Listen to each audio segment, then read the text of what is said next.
Olá pessoal, sejam bem-vindos à Essence, mais precisamente ao nosso novo projeto da Essence, tá? Hoje estamos aqui para um bate-papo muito especial, a doutora Vanessa, eu e com o Felipe, que é o nosso nutricionista da Essence, de um projeto que na realidade a Vanessa e eu estávamos querendo começar desde logo depois da pandemia, mas criou uma força maior no evento que a Essence teve há mais ou menos 3 semanas atrás, que é o Projeto Verão, que sentamos, tivemos um tempo um pouco mais de conversar, sentamos com o Felipe e vimos quanto é importante a interação entre a nutrição e a cirurgia plástica. Ou seja, para a gente como cirurgiãos, queremos sempre ter o melhor resultado e um pós-operatório importante para o paciente.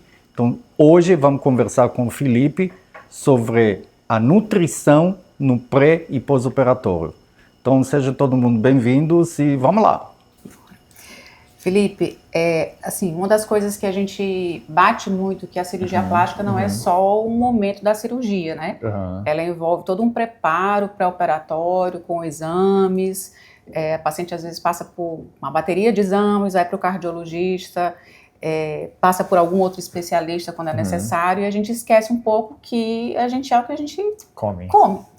Então, assim, para ter uma cirurgia, para que a cirurgia tenha sucesso, para que a gente tenha um bom resultado pós-operatório, na verdade é importante esse acompanhamento do nutricionista. Total, né? total. Vou acrescentar. Não só o que come, o que não come também. O que não come. É, verdade. Importante. Verdade. E aí, Felipe, o que é que você diz? A nutrição no pré-cirúrgico é fundamental. O estado nutricional pré-cirúrgico influencia muito assim, no risco de fibrose, deiscência, em qualquer intercorrência.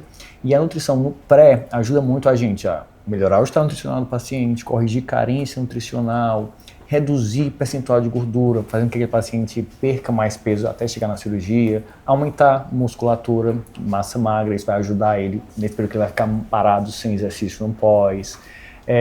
Reduzir ali gordura do fígado, a esteatose hepática, que também vai ajudar no período de cirurgia, a controlar cortisol, níveis de glicemia. Então, tudo isso a gente faz no pré, né, para que ele tenha um pós melhor ainda. E também com imunidade, né, dar suporte à imunidade para esse período. Você me deu muitas informações. Começa a destrinchar cada um desses aqui, para ver o que a gente precisa e deve fazer com nossas pacientes. Tá, então primeiro ponto. Ver se há alguma carência, como é que está ferro. O paciente com anemia vai ter muito mais dificuldade de sintetizar colágeno para recuperação. Vitamina A, zinco, eu estou vendo muito paciente com zinco muito baixo, zinco em 60, 65. E o zinco é fundamental também para a síntese de colágeno, para a imunidade. Vitamina D para a imunidade, para a reparação tecidual. Então, muita vitamina D com 12, 11, Nossa. 18, muita. Mas a gente vê também o contrário, né? Muito, excesso, né? Em 100, né? 110, que eu já acho muito. Né? Qual é o nível assim, que você acha que eu é gosto de bacana? 45, 50, eu acho que esse é o excelente, né? 65 até. Já tem estudos mostrando que para mulheres na menopausa, 65 seria o ideal. Funciona como um fator de proteção, fator de proteção, exatamente. Além disso, então a gente vê esse estado nutricional de vitaminas, minerais, consumo proteico. Então tem muitos pacientes que não se alimentam, assim, não conseguem comer proteína em uma quantidade necessária. Então já tive casos, por exemplo, de paciente que fez uma cirurgia na mama, não cicatrizava de jeito nenhum, ninguém entendia o porquê não cicatrizava. E aí, quando a gente vai para a consulta, a gente vê o que aquele paciente come, né, o recordatório alimentar. E aí a paciente, não, eu como uma tapioca com café de manhã, e quando a gente, nutricionista, escuta o que o paciente come, a gente não vai pensando na comida, a gente pensa o que é que tem ali. Então a tapioca, só carboidrato, nutriente, nenhum. Café, não tem nada. Nenhum nutriente também. Aí, almoço eu não almoço, porque eu não gosto muito, de tarde eu como uma fatia de bolo com café, só carboidrato, sem zinco, sem magnésio, sem ferro, sem proteína, e o café. E jantar eu tomo uma sopinha que eu gosto muito, ele salvou ainda. A sopa salvou. A sopa salvou. Depende de quê, né? Depende de quê. E aí, à noite, eu começo a tomar, assisto televisão, comendo pipoca ou biscoito. Ou seja, não tinha nutriente para fazer uma cicatrização, para fazer uma reparação tecidual, entendeu? Então, como é que o corpo ia tirar ali nutrientes para poder cicatrizar um tecido? E isso aqui, na verdade, pode levar a uma deiscência, que é a abertura da cicatriz, né? Exatamente. Por isso que esse estado nutricional antes e a alimentação no pós ajuda muito, assim. Ajuda bastante. Você falou em carboidrato, né? No período vamos chamar de período perioperatório, né? Realmente açúcar... Exato. Esse consumo excessivo de açúcar aumenta a glicação, e aí vai prejudicar toda a cicatrização no pós, né? E também já causa resistência à insulina, aumentando a inflamação, ali piorando todo o quadro daquele paciente. quais são os suplementos que você consideraria assim, importantíssimos para verificar e realmente fazer a reposição nesse período? Tá, no antes, né? No antes. No antes. Ferro, eu acho que ferro seria para todo mundo. Zinco também, já uma dose baixinha, nem que seja de manutenção. 5, 10 miligramas. Todo o complexo B ajuda bastante. Silício, ou silício orgânico, 200, 300 miligramas ali. Vitamina D, corrigir se for o caso. E acho que são esses. Vitamina C também.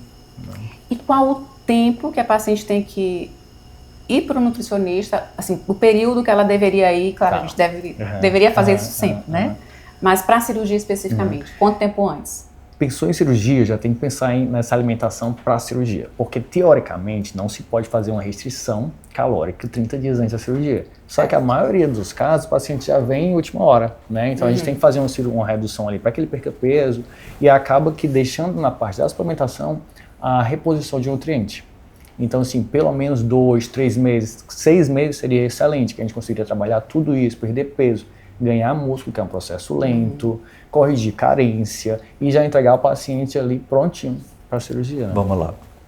As nossas pacientes são muito agoniadas. Todo mundo. Ninguém se preocupa. Uma paciente que não tem aumento de peso, etc. e tal, em quanto tempo mínimo você consegue...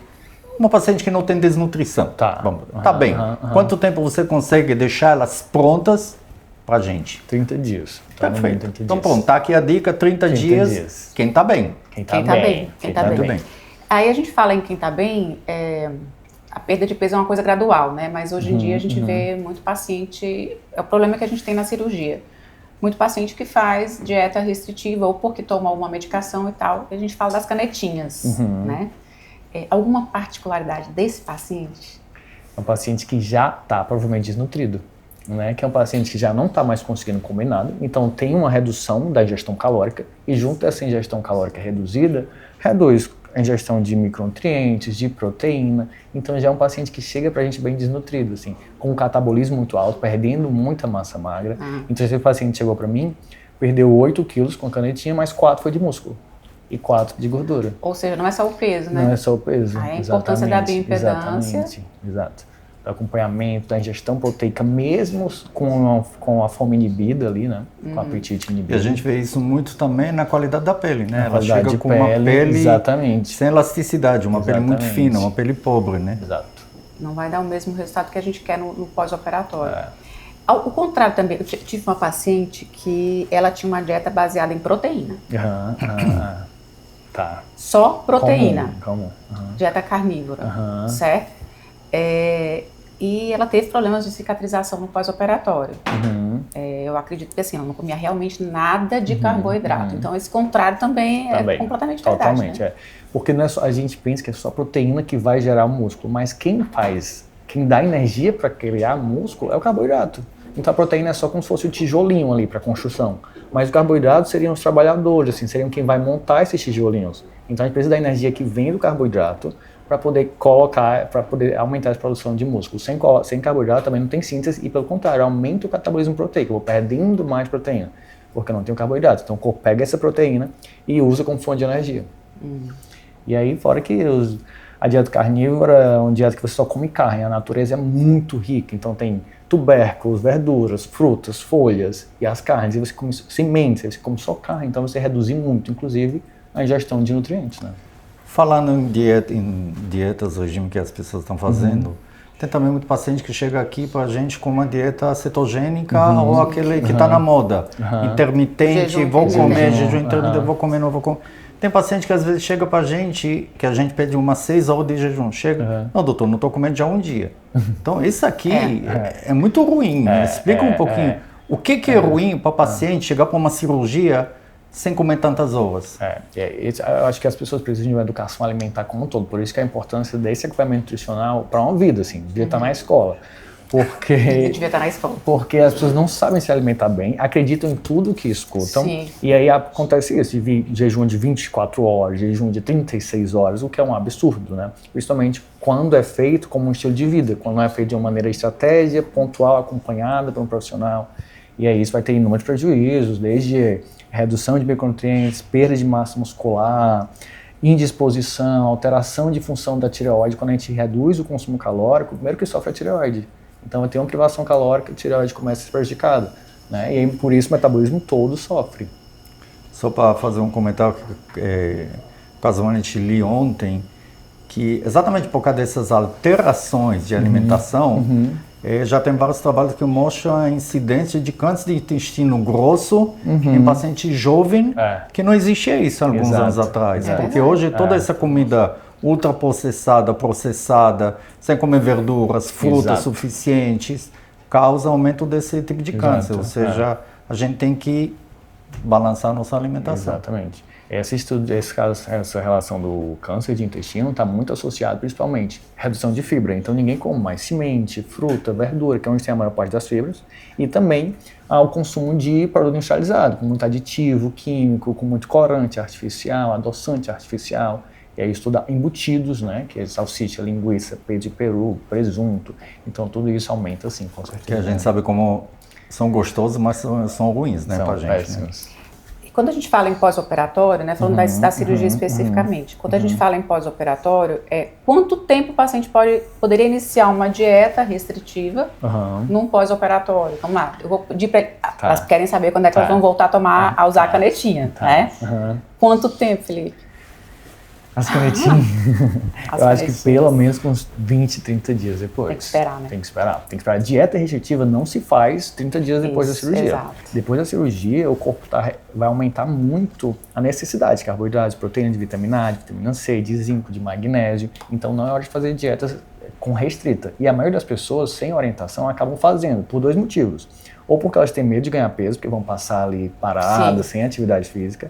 Ou por conta de ansiedade, tá mais em casa, então tem um ócio, então acabam comendo mais. Ou elas comem muito pouco, ou elas comem muito mais do que deveriam. E isso atrapalha todo o resultado. Tem alguma diferença entre pré e pós-operatório para ingesta? As duas são dietas hiperproteicas e hipercalóricas, e a gente tem que causar uma hiperidratação nesse paciente também, 40 ml de água por quilograma de peso. Mas no pós é um pouquinho mais delicado, porque a gente tem que aproveitar toda a oportunidade para nutrir esse paciente. Então, por exemplo, entre uma refeição e outra, aquele paciente vai beber água, que seja uma água que a gente consiga veicular algum nutriente. Por exemplo, toma uma água de coco com aminoácidos ali dentro, ou então toma um pouquinho de whey batido com água mesmo, ou então amassado em alguma fruta. Isso tudo faz diferença do que aquele paciente que não tem dieta, não segue dieta nenhuma, e ele vai comer o quê? O que ele vê na frente. Geralmente vai ser um bolo, um biscoito, uma bolacha. Aí sempre tá mais fácil. Porque é mais fácil. E a repercussão metabólica disso tudo é muito diferente. Né? Uma coisa eu estou dando nutriente, outra coisa eu estou dando carboidrato, gordura. Com relação aos suplementos prontos, você tem alguma recomendação ou é melhor que a gente faça isso pessoa a pessoa? Tipo... Eu sempre prefiro individualizar. Sempre. Até porque... quando a gente compra pronto, a gente não sabe o que está usando ali. As doses são bem menores, porque é uma coisa para coletividade. Para todo mundo. Não pode fazer mal. E a matéria-prima utilizada é diferente. Por exemplo, a gente gosta muito dos nutrientes quelados, juntos de aminoácidos, juntos de algum outro nutriente. E quando a gente vê esses suplementos prontos, eles são ensaios orgânicos, que a absorção é menor, a eficácia é menor. E normalmente esses prontos já vêm misturado com leite. Com leite, vai ter lactose, vai ter corante, a cápsula não é tão boa. Leite realmente é pró-inflamatório? Para algumas pessoas. Para algumas pessoas, quem vai ter intolerância à lactose primária ou secundária, o leite vai ser ruim. Então, né? E eles normalmente têm pelo menos um pouquinho. Né? Exatamente. Ou então a alergia à caseína também são pacientes que vão fazer ruim, que vão se inflamar, assim. O problema do leite é porque a maioria das pessoas já estão com um intestino tão ruim, de uma alimentação tão ruim, que aí tomam leite e aí o leite vai ficar, ele tem uma digestão mais difícil e tudo que tem uma digestão mais difícil prejudica ali a absorção e causa uma reação, né? Liga-se à imunidade. Para fazer uma pergunta, uma queixa muito comum nos pacientes, constipação. Já teve isso antes, no pós-operatório piora muito mais. Né? É assim, impressionante, né? O que você recomenda? Porque é realmente uma dor que a gente tem, porque não tem paciente... Sabe de uma coisa? Antigamente a gente dizia, não, paciente que faz cirurgia corporal, abdominal, a gente vê esse paciente que faz cirurgia de face que a gente não mexe nada na área, tem quadrícula pior. Acho que são as medicações que você usa, né? Eu acho que o estresse, eu acho que mais o estresse do que medicação. Estresse, anestesia, antibiótico, a redução do movimento, então são pacientes que se movimentavam mais, naquele período pós-operatório vão estar mais paradas.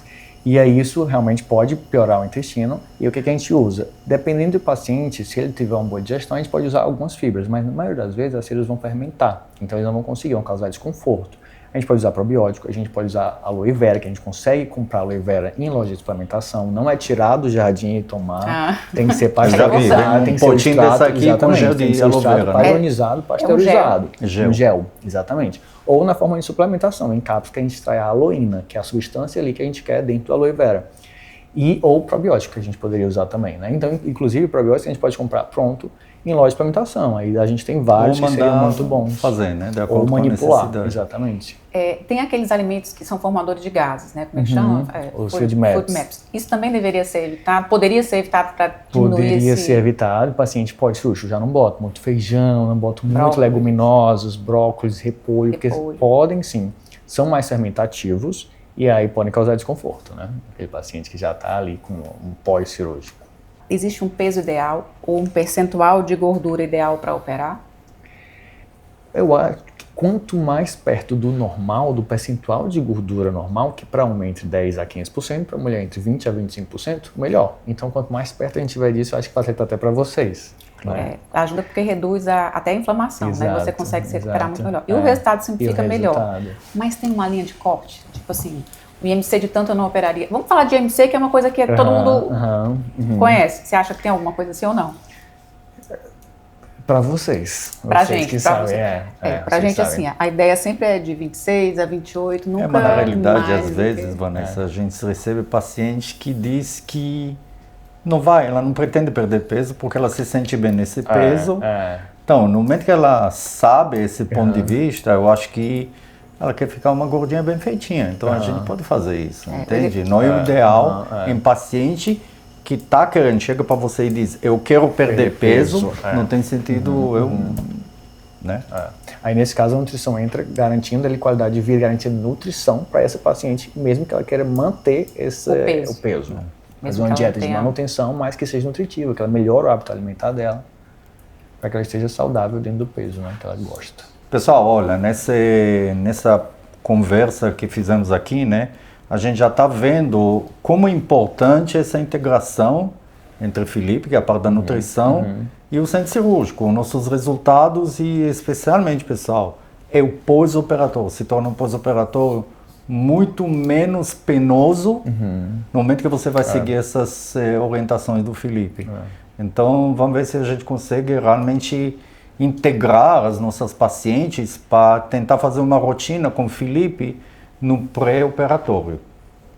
Porque assim, o efeito da nutrição, o objetivo da nutrição é deixar a pessoa mais nutrida, mais saudável. E se ela está mais saudável, mais nutrida, ela faz o que ela quiser. Inclusive uma cirurgia, se recupera mais rápido, volta para a vida normal dentro do tempo ideal, não prorroga porque teve alguma intercorrência. Então o objetivo é esse, assim, devolver o paciente o mais rápido possível para a vida dele, para as atividades dele, né? Se ele isso saudável, é importante para a gente, muito, né? Nós como cirurgiões queremos o melhor para o paciente. Muito, exatamente. Então se consegue ter uma cicatriz melhor, uma recuperação melhor, ganhamos o nosso dia. A pergunta foi, é aconselhado retirar carboidrato antes ou depois na cirurgia? Em nenhum dos momentos, tá? A gente não precisa tirar carboidrato, a gente nem deve tirar carboidrato nem antes nem depois. Qual o melhor momento para suplementar o ômega 3 no pós-operatório? Eu vou falar um pouquinho do pré-operatório, tá? Perfeito. Porque é uma das coisas que a gente tem que bater muito, porque às vezes o paciente não sabe a importância de contar o que toma, o que consome e tal. O ômega 3 ele aumenta o sangramento. Ele aumenta mesmo, então a gente às vezes não sabe o que o paciente está usando porque ele não informa porque acha que aquilo não é remédio, não precisaria ser informado. Então eu peço que no mês anterior à cirurgia, para não ter também muita confusão, de muita informação, no mês anterior não faça suplementação. Agora, Felipe. Exato, perfeito. Essa é uma pergunta muito importante, principalmente não só do ômega, mas no pré-cirúrgico a gente vai ter que tirar o ômega todo que é fitoterápico. Então, planta, suplementação com fitoterápico a gente tira, com a enzima Q10 tem que ser retirada também. Por quê? Porque também atrapalha a coagulação, vitamina K, suplementação com vitamina K, até óleo de crio também, que é como a gente tira antes, pelo menos 30 dias antes, e eu só volto 7 dias depois. Perfeito. 7 dias depois. Pode fazer uma pergunta polêmica. Você sabe que não sou daqui, né? Tá. Perfeito. Já sei também. Comida reimosa.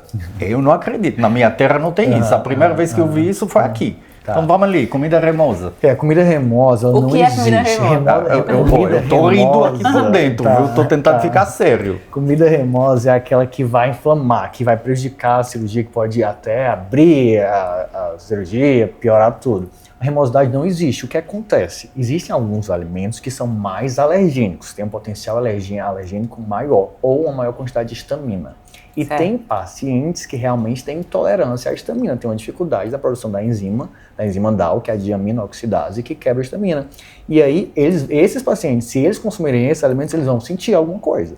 Mas não existe essa questão da remosidade, né? Mas como é que a gente sabe se o paciente é remoso ou não? Então o paciente já tem história familiar. O paciente que tem intolerância à histamina é aquele paciente que vive com enxaqueca, que ele tem muita constipação, que ele tem desautonomia, ou seja, tem aquela tontura, aquela perda de estabilidade muito rápido. E aí os sintomas podem aparecer de 4 a 15 horas depois que ele comer alguma coisa. É um paciente que geralmente tem muita dermatite, a gente sabe no consultório. Então o paciente que tem intolerância à histamina, ele tem que ter uma dieta muito específica e muito restritiva, aí sim. Olha, eu conto para todo mundo que o paciente não acredita quando eu falo que eu não conhecia isso, né? Mas teve uma vez que eu fui acompanhar um sobrinho meu para Estados Unidos fazer uma cirurgia oncológica. Ele passou 3 dias na UTI, que foi uma cirurgia muito grande. O primeiro dia, a liberação da dieta dele, bisteca de porco, na UTI. Ou seja, é o exemplo que eu dou para meus pacientes, que realmente comida remosa é uma coisa cultural, muito mais aqui no Nordeste, porque isso aqui quase não existe no Sul. Não existe. Não existe. No Sul, ninguém fala isso. Tanto é que quando estava lá na Santa Casa, no Pitangui, quando a gente fazia a pergunta dos pacientes, quando ele pergunta, e comida remosa, você levanta, você viu que é, né? Da onde você é? Não, eu sou de Sergipe, sou do Ceará. É nordestino, né? Então, é mais no Nordeste que a gente, eu pelo menos eu respeito muito. Então eu digo, se tem alguém na família que acredita, não coma. Se não, pode comer. Mas remosidade... Mais perguntas? Deixa eu ver. Mais perguntas. Todas essas. Todas essas?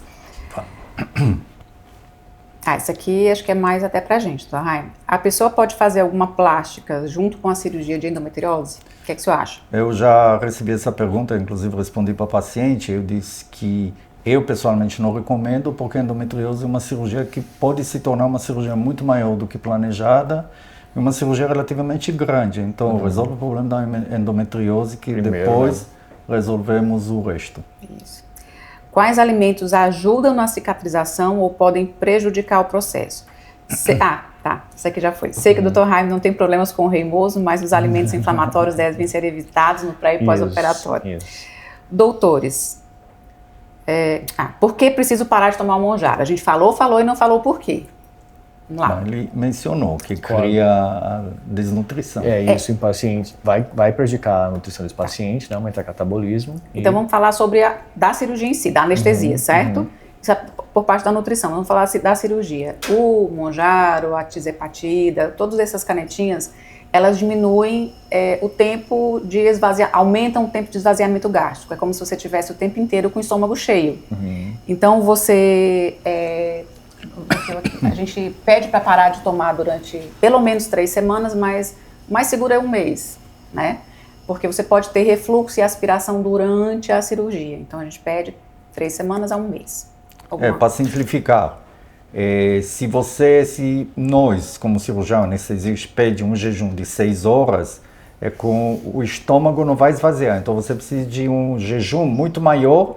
E ninguém pode chegar e dizer para você exatamente quanto tempo, porque isso depende já de cada paciente. Então, 8, 10 horas, 12 horas, tanto é que tem alguns centros que mesmo com o jejum, mesmo com a suspensão, fazem uma ultrassom do estômago para ver se existe um resíduo.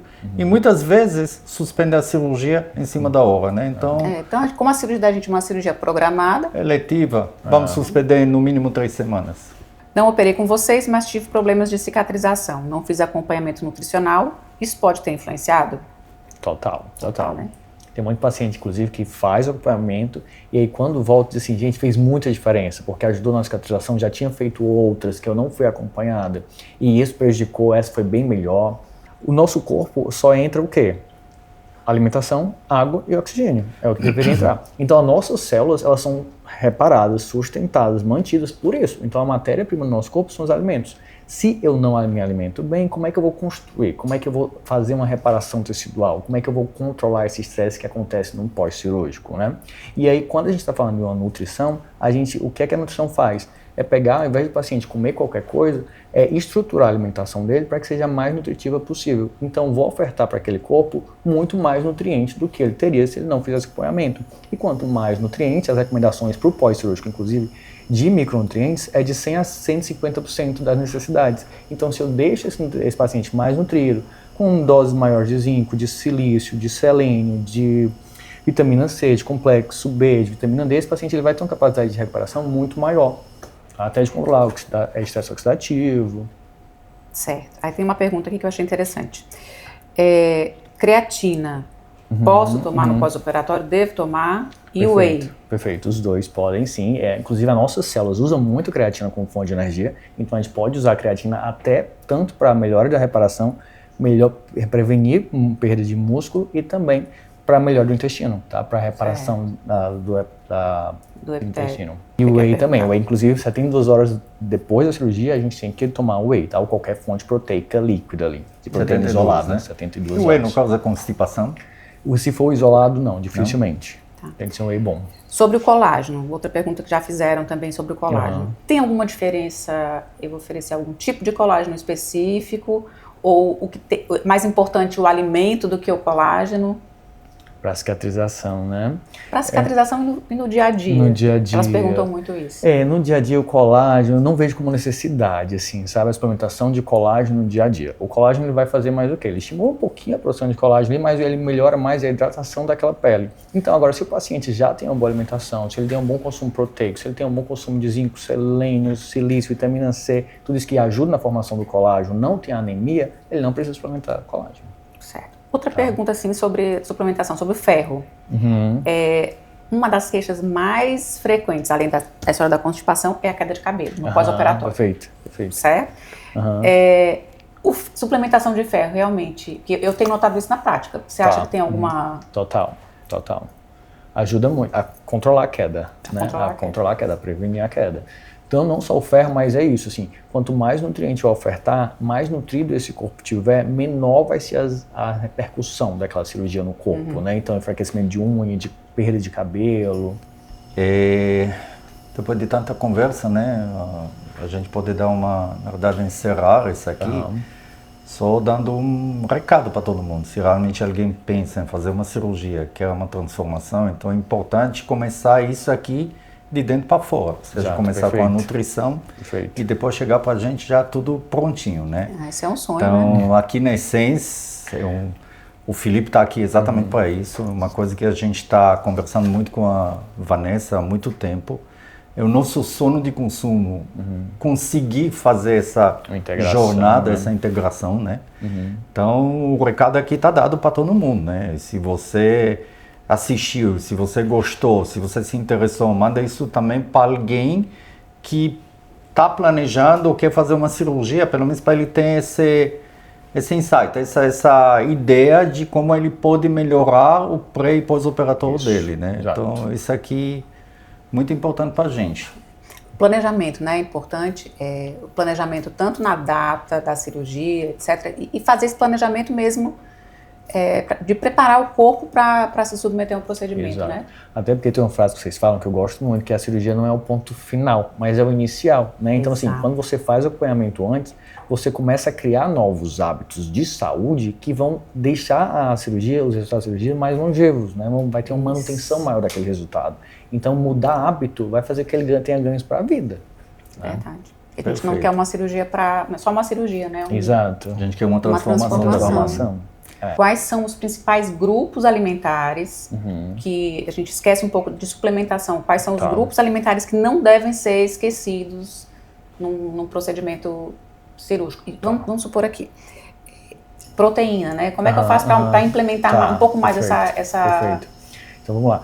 Não quer suplementar, não pode suplementar, o que é que a gente fazer? Comer comida de verdade, tá? Então tudo que já teve vida. Então, fruta, verdura, legumes, leguminosos, sementes. Esse grupo de alimentos são os mais nutritivos, são os vegetais. Então, a gente vai ter mais micronutrientes. Ah, Felipe, não quero whey, não gosto. Então, para proteínas animais, então carne vermelha, carne de peixe, frango, ovo, queijo, lácteos em geral, proteínas vindas dos vegetais, as próprias leguminosas, então soja, feijão, grão de bico, as oleaginosas também vão ter boas quantidades de proteína, castanha, amêndoas. Então, quanto mais rica, mais natural, mais diversa for minha alimentação, mais nutriente eu vou ter e não vou precisar de suplementação.